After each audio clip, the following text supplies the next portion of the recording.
It is so remarkable to see all of these faces here. My name is Rabbi Nicole Auerbach. I'm a rabbi at Central Synagogue. I don't know if you guys filled out your name tags, ask me about, but I struggled, and then I just said, ask me about God, because I figured... something small. Because that happens, you know. In my past life, I was a federal public defender, so I could have told you to ask me about how hard it is to get folks who are incarcerated access to basic things like eyeglasses so that they can read the papers for their cases, or medication so that they can be healthy enough to stand trial. But right now I'm in the God business, so I want to talk to you a little bit about why we are called to be here. So when Hurricane Sandy hit New York, the synagogue that I attended with my family asked those of us in the community to come and donate cleaning supplies for folks who had lost their homes or whose homes had been damaged. And my 8-year-old daughter came to me and said, "Mommy, why does the rabbi need to collect garbage bags?" And I said, well, part of the job of a rabbi is to figure out what God needs to happen in the world and then to organize people to get that done. And I don't think I've landed on a better definition of what a rabbi is than that since then.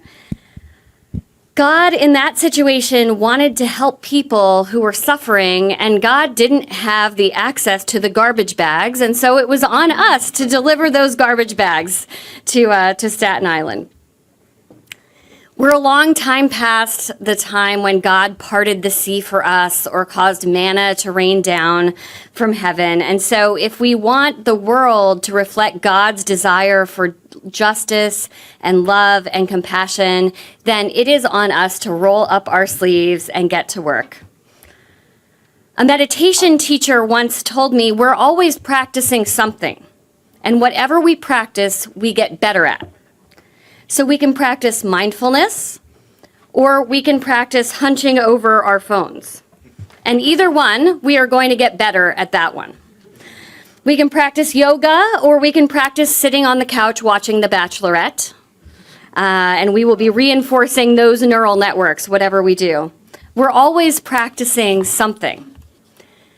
And so today, in this month of Elul, as we prepare for the high holidays, we're calling ourselves to account to understand how our practice accords with what God asks of us. In Genesis, we're told it is not good for human beings to be alone, and yet our practice as a society is to allow our fellow human beings to be held for months or years in solitary confinement. Every Yom Kippur, we affirm our belief that every human being has the capacity to grow and to change, and yet our practice as a society has been to warehouse people for years or even their entire lives with no hope of return. And if they do return, we make sure to create barriers to their employment, to their access to public housing, to their ability to vote. We're told every Yom Kippur that what God wants us to do is to let loose the chains of injustice and let the oppressed go free, and yet our practice is to reinforce the historic oppression of Black and brown people in this country, creating a world where 1 in 3 Black men can expect to spend time in jail. We're taught in Proverbs, do not exploit the poor and do not crush the needy in the court. And yet our practice has been to hold captive people who have not been convicted of any crime for months and years simply because they cannot afford bail. The good news on that last one is that members of the faith community, including Central Synagogue, Trinity Church, Congregation Beth Elohim, guided by our friends at the Vera Institute, and led by partners at JLUSA and Catal, helped to end cash bail for misdemeanors and most nonviolent felonies in New York State. And as the members of our organizing team who are here today, raise your hand if you're on our organizing team or organized on this issue. Great. They will tell you the practice of justice is not easy, but it is very, very rewarding. So we're here today to call ourselves to practice justice, to be partners with God in creating a more compassionate world. And the members of our panel from the Brennan Center, JLUSA, and Vera are here to tell us more both about the world as it is and to help us imagine the world as it could be with all of our help. So I'll hand it over to Jim Johnson.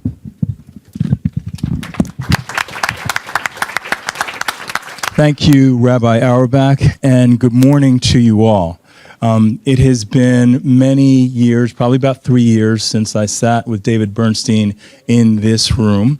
The room was full, but the divider went down the middle. It was half this size. And so not only for your work that you've done on bail reform, but the fact that there is such deep engagement in this room on a gorgeous Sunday morning is something that all of us who are in this fight are very, very grateful for. So this morning on our panel, we're going to talk about criminal justice as a civil rights issue for this time and this place. And for me, this is particularly important because a week ago, I was actually at the National Civil Rights Museum with my wife, who is a daughter of the Mayflower. And we did that before going to the wedding of another family member who was being married in the modern Orthodox church. And from my perspective, the fact that we're all together is really what we all should be doing together. And there has been talk from time to time, and we'll probably hear a little bit about the Republicans that are responsible for this, the Democrats that have contributed to this. But as you look deeper into the criminal justice system, you will see that everybody has some culpability. It's witnesses that misidentify would-be assailants. It is the prosecutors, of course. It is jurors that will nullify if there is a white officer who has been accused of being brutal to an African American. They're all drawn from this room and elsewhere. And so what I thought we would do is first set a baseline for this discussion, and we'll start with Insha, who will talk a little bit about the history and about the data, and then we will dig deeper into this with a very personal perspective offered by someone who's both an advocate, Vidal Guzman, and a participant in the system. Insha. Good morning, everybody, and thanks so much for taking time on a beautiful Sunday morning to join us here for this important conversation. There are many, many reasons why criminal justice reform is the civil rights issue of our time, but let me boil it down to one thing, and that is racism and the history of race in this country. And there's no doubt that the criminal justice system is a direct product of slavery, of convict leasing. It's a system that has simply evolved over 400 years to be the system that we have today. A couple weeks ago, a really remarkable project came out of the New York Times, the 1619 Project. Just raise your hands if you saw it, heard one of the podcasts. Oh my goodness, this is remarkable. I have been traveling around the country. I was just in Houston last week and asked people, have you heard of this? And literally people gave me this look. And it made me realize that even in national mainstream media, if folks aren't picking up these threads of how slavery has led us directly into the country, into the criminal justice system we have today, we have a lot of work to do, a lot of reckoning, a lot of getting proximate so that we can understand the depths of the problem and also think about how do we look forward to the solutions that we all have. One of the things I say often about the criminal justice system, which many of you know the statistics, it's 2.2 million people in jails and prisons today. It's another 4.5 million people under supervision of the criminal justice system on probation or parole.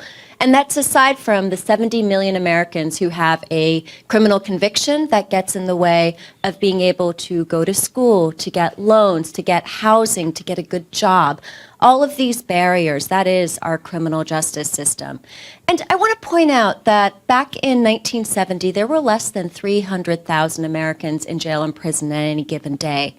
That exponential growth, that was a series of decisions that we all made, either actively by elected officials who voted for tough on crime policies or truth in sentencing or the war on drugs, or those of us who were perhaps more passive participants, but still participants nonetheless in allowing for these policies to grow, to flourish, to exist. And so what does that mean for us here today? It means that every single one of us have a responsibility. It also means every single one of us have an opportunity to actually say, what are the active decisions we make as a community, as individuals, to get us down from 2.2 million to back to a number that we can say, this is something that we can be okay with. And one of the things that has justified that growth, that expansion of mass incarceration, is this idea of public safety, right? We've always said, well, we need more policing, we need more prosecutors, we need more jail, we need more prison, more supervision, because that delivers public safety. And we're finally in a moment of looking at the research and the data and realizing, actually, you do not need incarceration. You actually don't need a big criminal justice system to deliver public safety. Just right here in New York City, back in the early 1990s, we had 22,000 people in jail on any given day. And our homicide rate was over 3,000 homicides every year. Today, we actually have about 7,000 people in jail, and that's still too much, but that is far less than 22,000. And our homicide rate last year, it was less than 300 homicides in a year. And in general, crime is down. It is way, way down. We are a safer city now than we have been literally in 50 years. And that's the product of decisions that we have made as New Yorkers, that our elected officials have made to say, we're not going to invest in more jail and incarceration. We're in fact going to invest in housing, in community-based treatment and supports, in all the things that actually keep people well and out of the criminal justice system and invest in communities thriving. And those are the kinds of decisions that each one of us individually and collectively have the ability and have the responsibility to take on. So, Insha, you mentioned the point about getting proximate. I thought it might be helpful if we turn to Vidal to actually really talk about what that proximity looks like. I first want to say thank you for having me here. There was a certain moment where as I came here, I came from a neighborhood that's underfunded, over-incarcerated, over-policed. So I'm having conversation with people around my neighborhood of what they went through and what we went through. And it's so similar, you know, a little bit about my life. I was homeless when I was 5, 6 years old. I came from a mom who was an immigrant. At 7 and 8 years old, I was selling drugs with my older brother who finished doing 16 years 3 years ago. 14, 15 years old, I became a member of the Bloods and a high-ranking member of the Bloods. And I did 16, 17 years old, I did 2 years on Rikers. And at 18 years old, I came home on probation. But one of the things I learned about Rikers Island, you know, Rikers Island has many different names, Gladiator School, Torture Island. And I learned that being 16, 17 years old and not knowing how to return back to society with no role models. And I got reincarcerated again, 19, so I was 24. I was in solitary confinement 2.5 years. And I'm right now, as we talking, and I'm in this suit, and I'm in this conference. I'm still on gang parole for the last 4.5 years. So I've been a part of the Close Rikers Island campaign since it first started, but I'm still, you know, on gang parole. And that's different from a different parole, if any parole and probation, whatever, is like at any moment if something happens in my neighborhood, my door is being knocked on and I'm being questioned. And even I'm speaking here and I'm doing amazing stuff, I'm still being questioned for a lot of stuff. I just came from a conference in Chicago, and parole has to tell people in Chicago if I'm actually coming into the city. And there's a certain point of how that actually started happening, and how I started learning. I was on gang parole slowly, with parole actually telling me, hey, man, you are going to be doing all your time, public safety, and no matter what you say and what you have accomplished, what we know is what's on file. And, this story is many stories around my neighborhood. I live on a block that a lot of people were on parole and probation. People who has never had role models. Similar stories to me. Their role models is people who's gang members, drug dealers, and pimps. And I think there's a certain moment where that same cycle kept going the same. So there was no role models to teach us something different or different thinking, to say, you know what, I can think different, I can do better, I can have better. So when I speak here, is not just me telling my story, it's telling my neighborhood story. Because they're not physically here, but they're physically here with me. You know what I'm saying? So when I tell their story, is you hearing the pain, the ability, the what the system has done. It just don't physically break people. It spiritually breaks people, mentally breaks people. What we're talking about is not physically someone being incarcerated. It's how the system actually does stuff. One of the things I learned about Rikers is because someone actually leaves Rikers doesn't mean Rikers left them. So spiritually, what the system actually does is what it did to me, what it did to people who are black and brown kids around our neighborhoods. So as we talk about the system, we are here experiencing and having the conversation that people are scared or afraid to have. Because there's people around my neighborhood who does not have the courage to say, you know what, I don't want to speak about it. I'm traumatized by it. Thank you, Vidal. And you wouldn't know it, but you picked up a theme that was actually core to the discussion that we had here 3 years ago. Part of it was about the law and policy, but a lot of it was about what's right here. And our capacity to actually engage with each other and empathize with each other and see each other's children in all of these stories is vital to this. But we're going to pivot to a much higher level, to the 40,000-foot level, and talk about the Brennan Center's role in connection with and some of the initiatives around the federal role. You have two former feds on the panel. I was a federal law enforcement official and a federal prosecutor. I suppose I'm now reformed. And Michael was a speechwriter for President Clinton.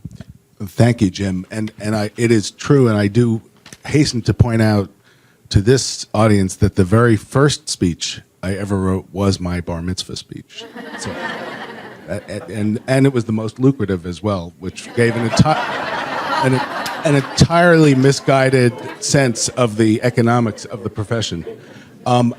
I come to this issue, come to the Brennan Center, and I'm here with my colleague Lauren Eisen, who is the acting leader of our justice program, out of my own immersion in the Jewish tradition, my own immersion in the tradition of social justice and political activism in which I was raised. And I came of age, as some of you may have as well, in the 70s and 60s and 70s and 80s, when there was a great deal of pride and, frankly, of self-congratulation in the Jewish community about our role in the civil rights movement, pride in the photos of Rabbi Heschel marching in Selma with Dr. King, pain and confusion about the rifts between the black community and the Jewish community, between the Jewish community and communities of color.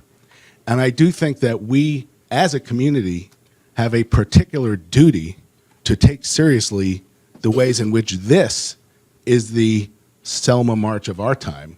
This is the civil rights crisis calling on us as people who understand oppression over many thousands of years to speak out, and not just speak out, but act on the system that we have been part of and that we all as Americans have been part of in creating. We heard in the earlier panel, which I thought was really compelling, some of the most powerful statistics, and Insha as well. And my family was driven from Ukraine, and discussing the famine in Ukraine, that was when Joseph Stalin said, one death is a tragedy and a million deaths is a statistic. And I actually think on this issue, in some ways, that has it backwards, because it is the magnitude of the system, the Leviathan we have all created, and the money flowing through it that keeps it going, and the way it has grown in plain sight, and the way it has grown long after there was any conceivable justification for it, that shocks so many people into awareness and understanding. Crime is, as numerous studies from the Brennan Center have shown, at record lows right now. Yet the system that was created in a moment of overreaction and panic, building not only on the history of slavery and racism in this country, but also on a time when crime tripled in the United States between 1960 and 1990, the disease has abated, but the cure with all its side effects lives on. That's the magnitude of what we all have to do. A lot of what we have looked at the Brennan Center is, in fact, we all know that most of this happens at the local level or at the state level. We all know that the overwhelming number of people are incarcerated, for example, in state prisons or in city jails. But the federal government and the national dialogue actually has a really big role to play in keeping the momentum of bad ideas and bad policies going, both in the normalization of language, but even in terms of just actually keeping the policies and the institutions going. One of the things that we at the Brennan Center have focused on is the way in which federal money winds up subsidizing mass incarceration in the states and incentivizing mass incarceration in the states.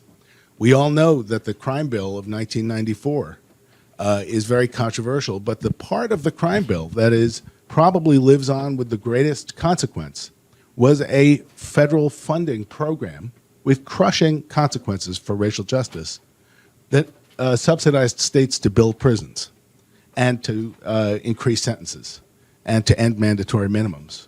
And so as we look at what can be done at the 40,000-foot level, one of the things that is most important is shifting the entire flow of money and federal policy as a spur to what happens in states and cities. It's not the only answer, it's not the most immediate and most tangible answer, but it's one of the things we can insist on in this presidential election year.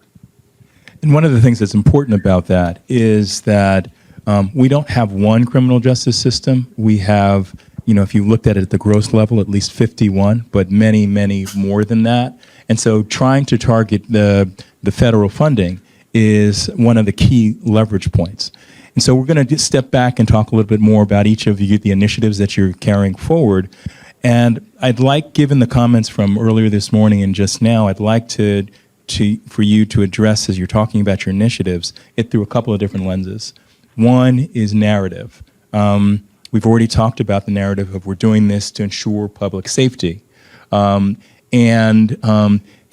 doesn't necessarily need to be the case that the criminal justice system is, as it is now, about punishment or about safety. We could actually change the lens and I think about what does it take to make a community healthy and whole, and who are the different players, including the police, that are part of that spectrum of people who can intervene. So one is sort of the narrative and what you see as potentially narrative shifting in the work you're doing. And two is how your work impacts particular leverage points, some of which deals with early intervening early in the system, and some of which might be in dealing with the 45,000 or so impediments that are potentially facing people once they leave the system. So Insha, let's start with Vera. Sure.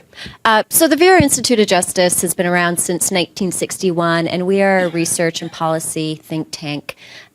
We did one of the first projects in this country on bail reform, and it's both heartening as well as disappointing and hard to think we're still having these same conversations about the front end of the system. How do we close mass incarceration's front door by really limiting the number of arrests and the people who are subject to pretrial detention based on bail? So that's one huge area of sort of focus for us as an organization, both here in New York, where we help to lead these reforms that got passed in Albany in April 2019 on bail reform with the help of many, many of you in this room. It truly took a village to get those reforms passed, and it's going to be incumbent on all of us to make sure that implementation, that it actually follows through. The law is one thing, as we all know, right? But how often the law gets passed but gets implemented in different ways, especially in New York State, where in the 57 counties outside of New York City, that's actually where 2/3 of our jail population lies, not here in New York City.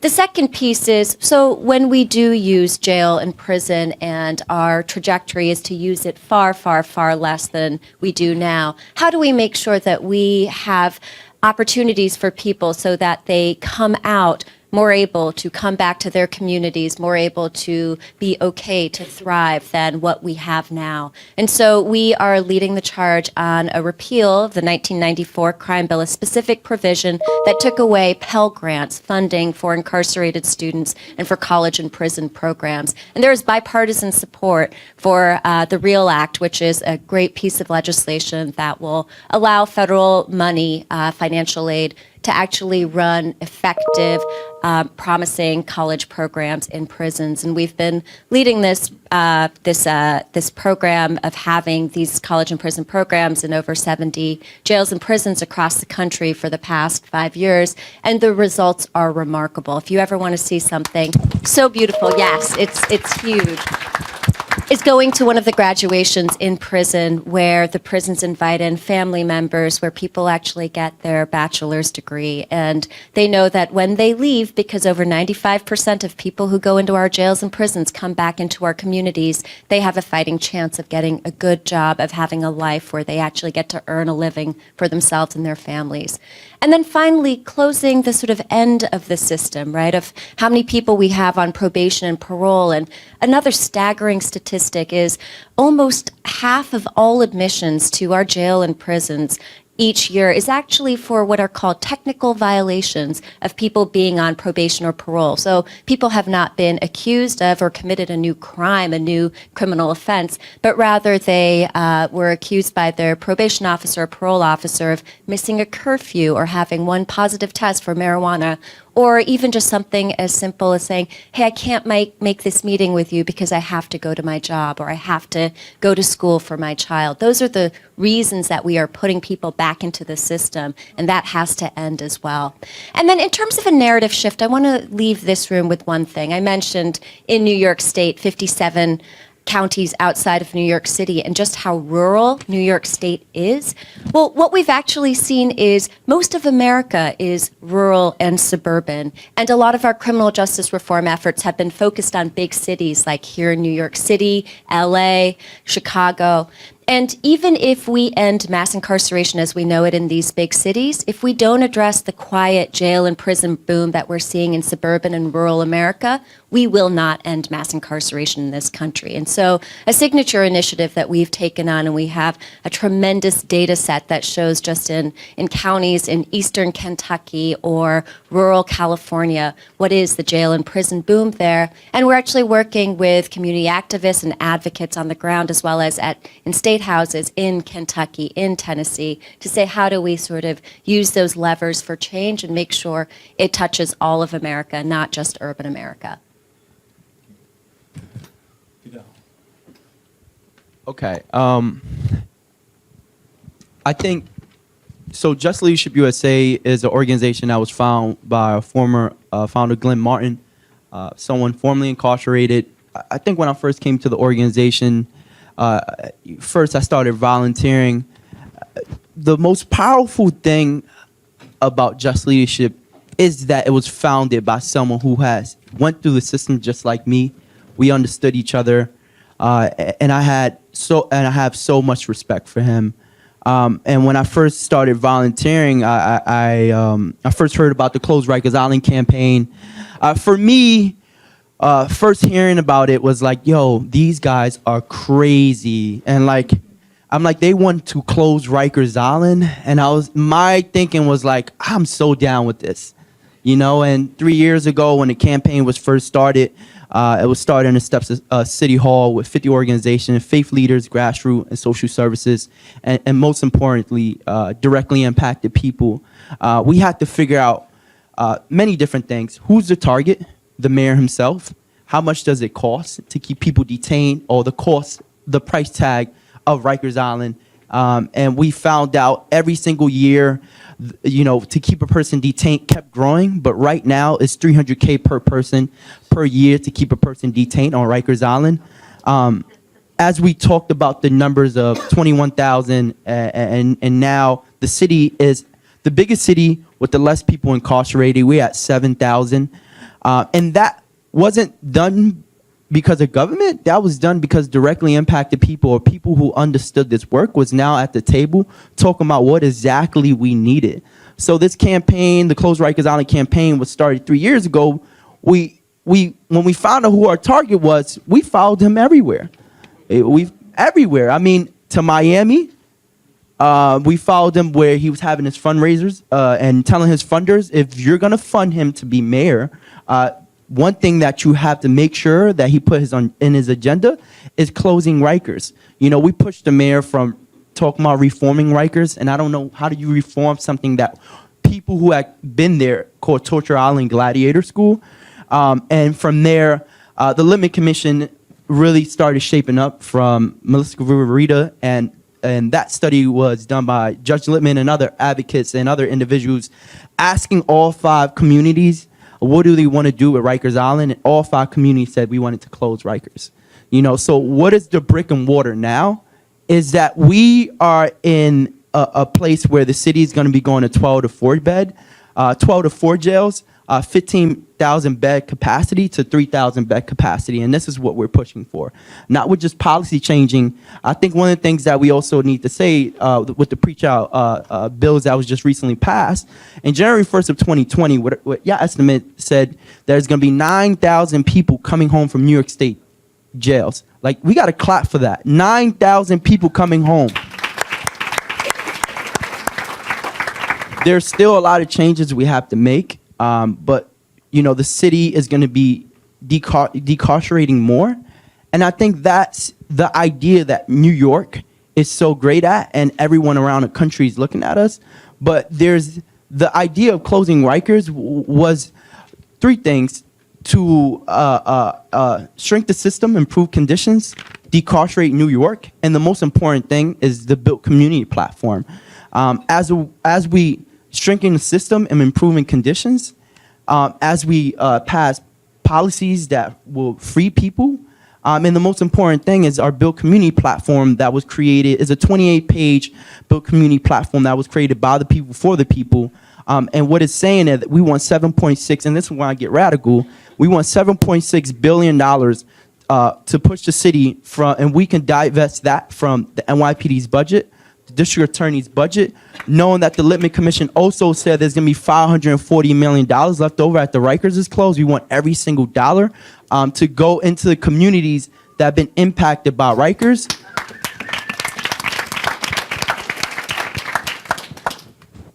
This built community platform, we went to all 5 communities, the same way that Littman Commission and the same way that everyone else did, and asked communities, and the circle of the people that was in that community was people who was gang-related, former gang-related, politicians, social services, community leaders, having a conversation, what does investments look like, but not investing in police.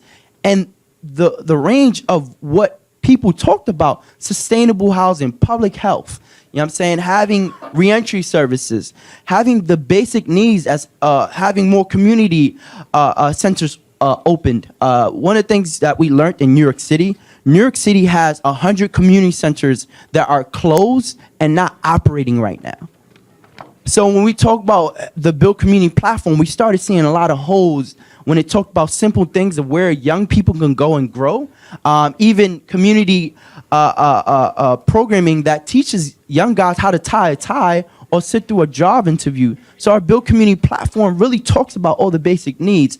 But the campaign wasn't just about closing Rikers. It's about the divest and invest and invest in the community before someone actually even lands in that system. Or if they are in that system, how do we have the blueprint to return back to society?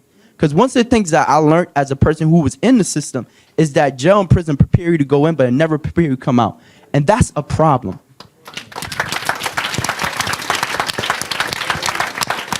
Thank you for that. And just in terms of narrative shift, what you're talking about, this last point about build community, that ought to be the direction in which we're pointing. When you build a community, you end up with children that have what many have heard of as adverse childhood experiences, ACEs. The more ACEs you have, the more trouble you're likely to get in. And in community where there are a high level of ACEs, law enforcement has a particular perspective of the people in the community, so that also increases your likelihood of getting into trouble. So, Michael, I'm going to pivot to you and talk a little bit about what the Brennan Center is doing. Well, first of all, thank you for your skill and passion on this. And I guess we need to chase the mayor to Iowa and New Hampshire, where there's rumors he might be found, at least for a couple more weeks. Play nice. Play nice. The Brennan Center, as many of you may know, is a nonpartisan law and policy institute affiliated with NYU School of Law. We work, as we see it, to strengthen and reform and, when necessary, defend the systems of democracy and justice in this country. And we were started in honor of the late, great Supreme Court Justice William Brennan, his notion that human dignity was at the heart of the law. And I think that a lot of what we think about and a lot of what we try to do and what we see in this issue more than any other is the ability to change narrative and to bring together people who you would never think could all be joined in common cause. This was the ultimate wedge issue, the ultimate dividing issue, and in almost bizarre ways sometimes, it is now the most genuinely bipartisan issue that the country has in its politics. It is an issue that pulls together people from across the political spectrum genuinely, as far as I can see, for their own reasons. You mentioned the federal legislation to restore Pell Grants to incarcerated people. The sponsors of that bill are Brian Schatz, a Jewish senator from Hawaii, and Mike Lee, a Mormon senator from Utah. And you see those kinds of unlikely allies across the system. We work with law enforcement, who are, of course, in so many ways, part of this problematic system. An organization we started called Law Enforcement Leaders to Reduce Crime and Incarceration. These are big city police chiefs and prosecutors and sheriffs and DAs from all over the country who say, you know what, the system is broken, we need sentencing reform, we need a different approach, we need to not rely on the criminal justice system for things that social services, the education system, families, mental health, and all the other things that really would make the biggest difference should be doing.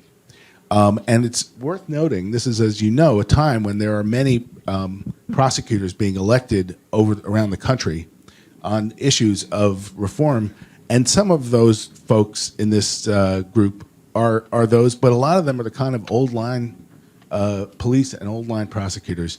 They too can be powerful voices.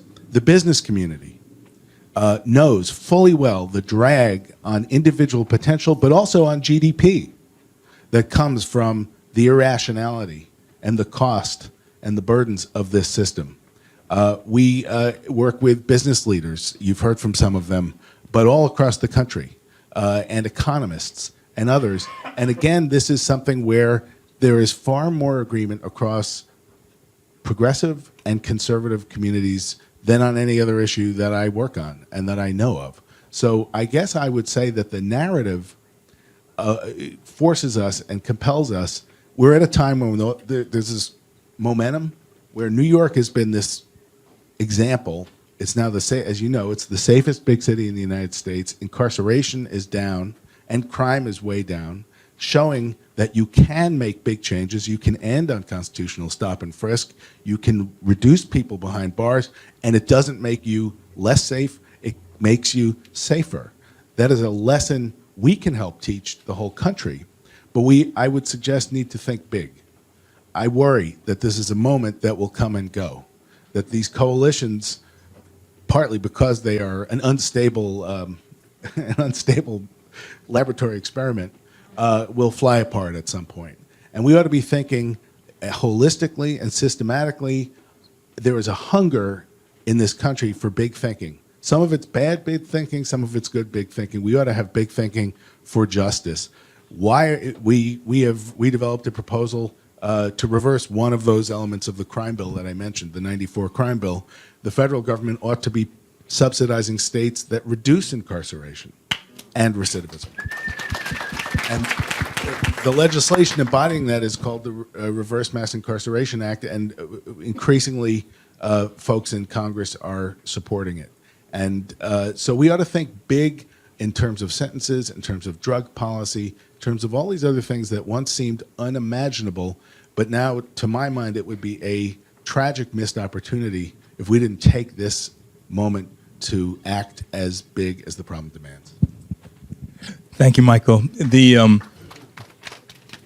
Absolutely, we want to think big, right? 50 years after the moon landing, this will be part of our moonshot. One of the great concerns that many of us has is because, as Mike pointed out, this is a moment where you have all these unusual allies coming together, is that we don't do enough with this particular moment. I was listening to 1619 yesterday morning. They were talking about healthcare.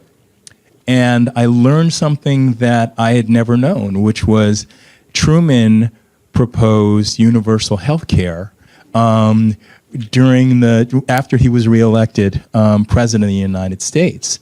And the same arguments that came back that have been swirling around now came at him really hard, and even where they were just talking about health care for seniors, he was filleted over that.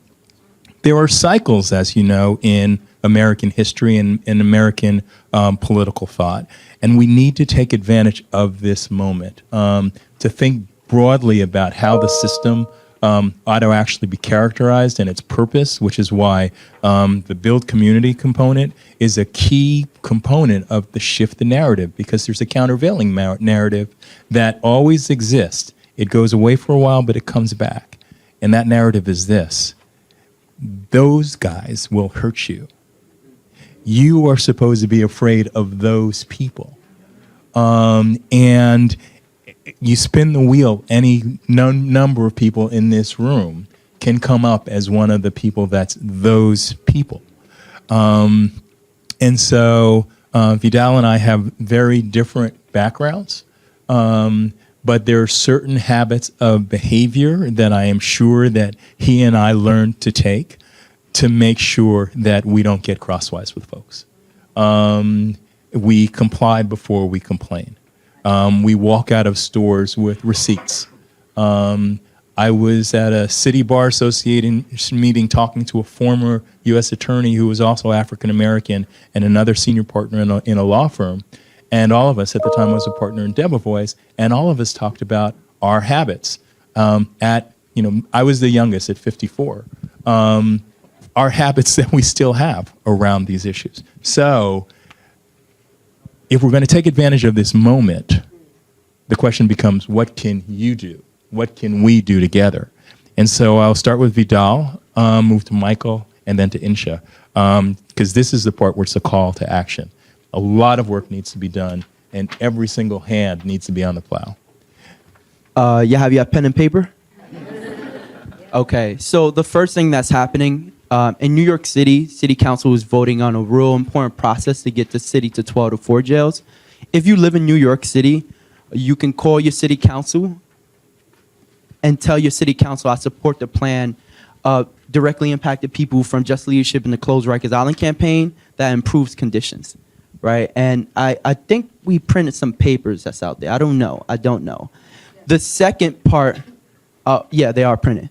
The second part this year that's coming up, a lot of us work in Albany, and we know the Drug Policy Alliance is trying to pass something remarkable, and I think it's going to pass. They're going to be legalizing marijuana.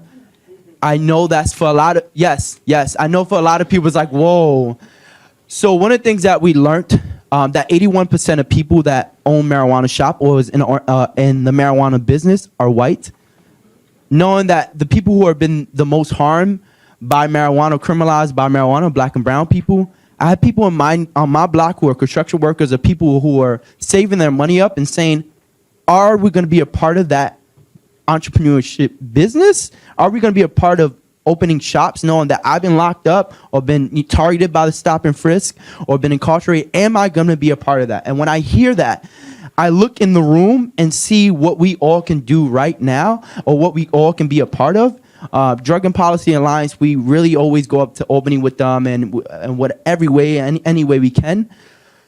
The third part is the Build Community Platform. You should read it if you're from different places. Figure out how exactly you can create a plan that does divest and invest.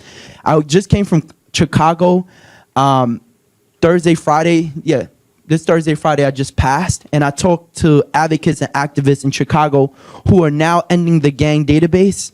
And a lot of people said, the gang database has a price tag.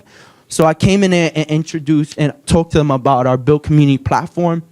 And if it's advocates from Rhode Island, LA, and other different places talking about what it looks like to divest and invest. And I think the Build Community Platform really talks what exactly it means. As people talk about public safety for us is investments in communities. It's about being, having the right to walk down the street and not be in fear, and one of the conversation around like, what does freedom feel, or what is freedom? The freedom is to have a community that's well funded in. So our Build Community Platform talks about that. It's created by the people who've been the most harmed. So this is the time for y'all, individuals who don't live in New York, or if you do live in New York, to really start using your voice. And it can start, one, I'm gonna say it again, call your city council. Two, make sure that you are agreeing with DPA to legalize marijuana. The third part is our Build Community Platform. Read it, understand it, help us out to make sure that we're going to be fighting for this. Get active. Like, what is the world that we want to see? Are we going to make tomorrow better than yesterday? And like, we would shape up like what we want this country to look like, but it doesn't happen if we don't use our voice, our feet, and our spirits to do that. So let's get the working done. Yes. Now, this is the lightning round for Michael and Insha. We have minute and a half. Oh, okay. First, between the two of you. We could talk at the same time. Educate yourselves. Follow our organizations. Brennan Center has events and electronic newsletters, and so do these other groups. I encourage you to stay informed. Second, speak out. Our community, your community, has an incredibly powerful voice. There are state legislators in Long Island and elsewhere who voted for bail reform and who voted for discovery reform who are getting beaten up. And this is the moment to show that you can do this and live to tell the tale. And they're in both parties. When folks come to our community, make sure we ask not just about other issues, but about criminal justice and criminal justice reform. Thank you, Michael. Thank you. Insha. Very quickly, one last thing on getting proximate. How many of you have gone to a courtroom, a jail, or a prison? A lot of you. That's amazing. Take your family members, take your friends. Courtrooms are open spaces, but people don't often know that, right? So get proximate, stay proximate, get your friends, your family members, your communities to get proximate to. Since we're wrapping up, I'll leave you with this thought. This is a modern day civil rights issue.